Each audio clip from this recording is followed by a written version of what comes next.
Existem pessoas que não gostam de religião. Eu me refiro à religião aqui como organizações religiosas e tudo o que isso implica. Com templos, rituais, sacerdotes, orações, invocações, coisas espirituais, toda a indumentária e símbolos e por aí vai. Rejeitar a religião ainda não significa necessariamente rejeitar a Deus, mas muitas pessoas também não gostam da ideia de Deus.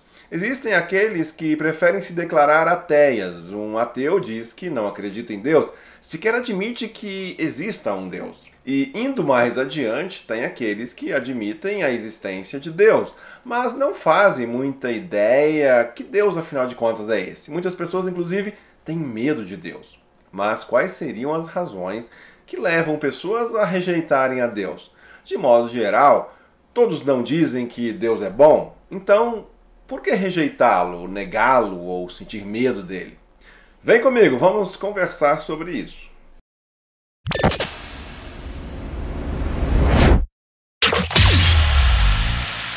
Medo de Deus, rejeição a Deus.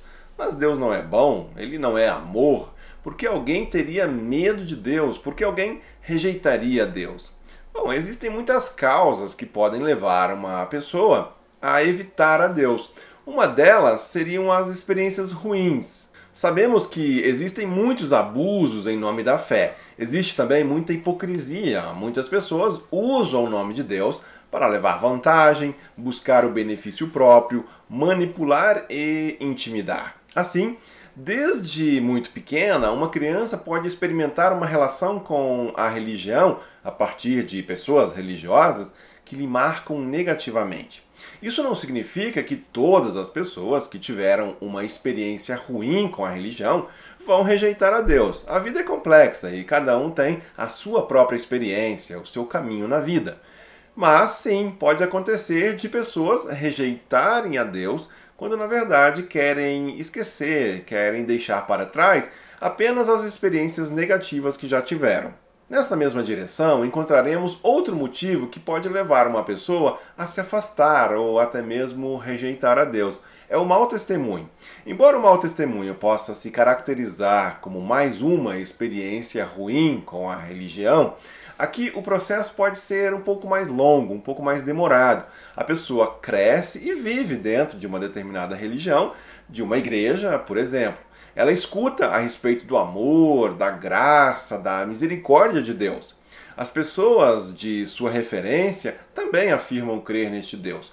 Porém, sua prática, a prática dessas pessoas é algo muito distante do seu discurso. Na verdade, pode acontecer desta pessoa nunca ter sido apresentada a Deus, mas tão somente a um sistema religioso, com doutrinas, leis e costumes. A pessoa vê todo esse esquema à sua volta, com pessoas, por um lado, se esforçando por uma rotina religiosa, um discurso religioso, enquanto que, por outro lado, essas mesmas pessoas precisam de válvulas de escape para extravasarem seus medos, angústias e frustrações. Essa vida dupla convence a pessoa de que a religião não serve para nada. É um faz de conta onde as pessoas parecem mentir para si mesmas. Ela chega à conclusão de que, na melhor das hipóteses, a religião é uma espécie de código moral que as pessoas estão dispostas a exigir mais dos outros do que de si mesmas. Muitos, assim, decidem que isso não é para elas. E uma terceira razão que pode levar alguém a rejeitar a ideia de Deus é o preconceito. O preconceito acaba levando alguém a rejeitar a Deus quando essa pessoa, por exemplo, cresceu de certa maneira já indiferente a Deus. O que é um preconceito? O preconceito é uma ideia, um sentimento, uma opinião formada sem um exame crítico. Assim, as experiências negativas e o mau testemunho, sobre o qual nós já falamos, certamente contribuem para isso. A ideia do preconceito refere-se a um conceito formado anteriormente, ele é antecedente à constatação dos fatos.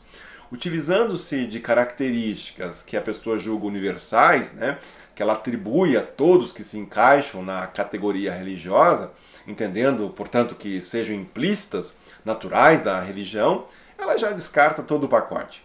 Acontece, por exemplo, quando alguém diz que a religião é coisa de ignorante, ou quando ela aprendeu que a Idade Média né, aquela chamada Idade das Trevas. Isso foi assim por causa de um domínio da igreja, da religião na época. Outros acham que a ciência moderna já sepultou Deus e não há mais nada a ser dito a respeito.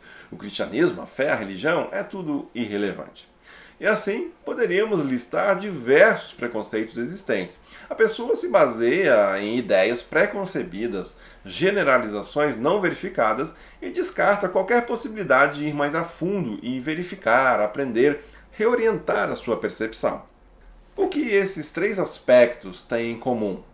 Todas elas se dirigem contra testemunhos, experiências, manifestações religiosas que estão ou estiveram presentes na vida da pessoa. Como eu já disse, as pessoas são diferentes, cada um tem a sua experiência, a sua própria história e um passado. Então, não podemos simplesmente achar que existe uma razão geral que impede as pessoas de crerem. As causas da rejeição ou do ateísmo de uma pessoa são as mais variadas. Por isso, também nós devemos cuidar e evitar o preconceito. Não devemos tomar algumas possíveis razões e generalizá-las para todas as pessoas. O evangelho implica em relacionamento. Relacionamento pressupõe o quê? Diálogo, conversa, perguntas e respostas. Com isso, podemos conhecer mais do outro, escutar os seus motivos, as suas razões. Muitas vezes, nós cristãos, com nossas palavras e as nossas atitudes, contribuímos não para que o mundo creia, mas para que rejeitem ainda mais a Deus. Precisamos cuidar com o nosso testemunho. Isso acontece quando assumimos posturas moralistas, orgulhosas, de julgamento. Em uma de suas cartas aos Coríntios, o apóstolo Paulo faz uma declaração bastante ousada. Vejam só: tornem-se meus imitadores, como eu o sou de Cristo. Muitas vezes nós escutamos pessoas cristãs dizerem algo assim: não olhe para mim, olhe para Jesus. Mas vejam que não é exatamente isso que Paulo faz. O apóstolo diz: sim, olhem para mim, mirem-se no meu exemplo. Portanto, que se alguém rejeita a Cristo, seja pelo que Cristo é e não pelo que eu sou ou que eu transmito por meio de um testemunho ruim. Onde está o problema nisso? A questão é que jamais seremos perfeitos. Um bom testemunho não se baseia em perfeição, não é isso. Um bom testemunho, a vida de alguém que procura seguir a Cristo, não se caracteriza por uma retidão moral, uma conduta irrepreensível, nada disso. Paulo, ele não está dizendo: olhem para mim, pois eu alcancei a vida de Cristo. Ele não diz: sejam meus imitadores, porque eu alcancei a perfeição de Cristo. Na realidade, o que Paulo escreve em outro lugar é algo bem diferente disso.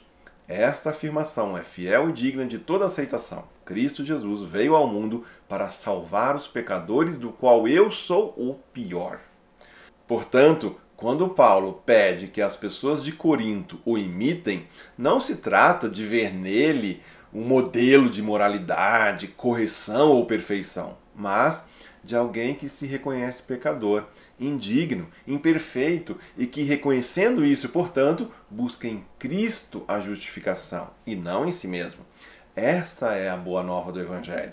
Nós rejeitamos a Deus, demonstramos isso todos os dias com nossas palavras e as nossas atitudes. O que nos faz pensar que somos melhores do que os outros? Na tradição cristã existe um aspecto da própria experiência humana e que o cristianismo reconhece, que explica a razão que leva o ser humano a fugir de Deus. A tradição judaico-cristã inclui a queda. A queda é um evento marcado pela rebelião do ser humano contra Deus. O mesmo apóstolo Paulo afirma o seguinte: todos pecaram e estão destituídos da glória de Deus. Rejeitar a Deus e buscar autonomia, portanto, é da natureza caída do ser humano. No entanto, é importante dizer, isso não implica na corrupção de Deus, mas tão somente na nossa corrupção. Os medos e preconceitos que tomam conta de nós, eles não tomam conta de Deus. A vergonha e a insegurança pessoal que nos dominam, não dominam a Deus. A nossa corrupção não corrompe a Deus. Deus permanece sendo Deus, apesar de nós. O que Deus demonstra, mesmo após a queda, mesmo depois da rebelião e da rejeição dos seres humanos, é a sua graça e o seu amor. A mesma Bíblia que revela as atrocidades, maldade, violência de que os seres humanos são capazes, revela um Deus que vai ao encontro, que pergunta pelo ser humano, que lhe revela a sua graça. O que leva Adão e Eva a se esconderem de Deus depois da queda? Vejam lá, ouvindo o homem e sua mulher os passos do Senhor Deus, que andava pelo jardim, quando soprava a brisa do dia, esconderam-se da presença do Senhor Deus entre as árvores do jardim. Esse comportamento não era típico do ser humano antes da queda. Vejam que eles se escondem antes mesmo de ouvirem qualquer repreensão de Deus. Eles se sentem acusados, primeiramente, por eles mesmos. Seja por medo ou por vergonha ou qualquer outro motivo, fica evidente que a boa relação que havia foi quebrada. O bom pai, o grande criador, o provedor de todas as coisas, de repente é temido. É alguém cuja presença não nos deixa mais confortáveis. Esta passa a ser a condição humana após a queda. Fugimos, nos escondemos, procuramos evitar a Deus, aquele contra o qual nos rebelamos. Nossas experiências ruins, a hipocrisia, o preconceito, tudo é consequência dessa nossa natureza caída, rebelde, fruto de um coração enganoso. Aquele que ainda não anestesiou a consciência sente-se acusado por si mesmo antes que alguém lhe aponte o dedo. A primeira atitude de Deus, no entanto, é perguntar por onde estamos. Onde está você? Há uma mudança na percepção do ser humano com relação a Deus e com relação a si mesmo. Ouvi teus passos no jardim e fiquei com medo, porque estava nu, por isso me escondi. Desde então, assim somos nós, fugindo e se escondendo de Deus e também uns dos outros. Nosso maior medo é o de sermos transparentes. Ao mesmo tempo, ansiamos por alguém que nos veja como realmente somos e seja capaz de nos acolher.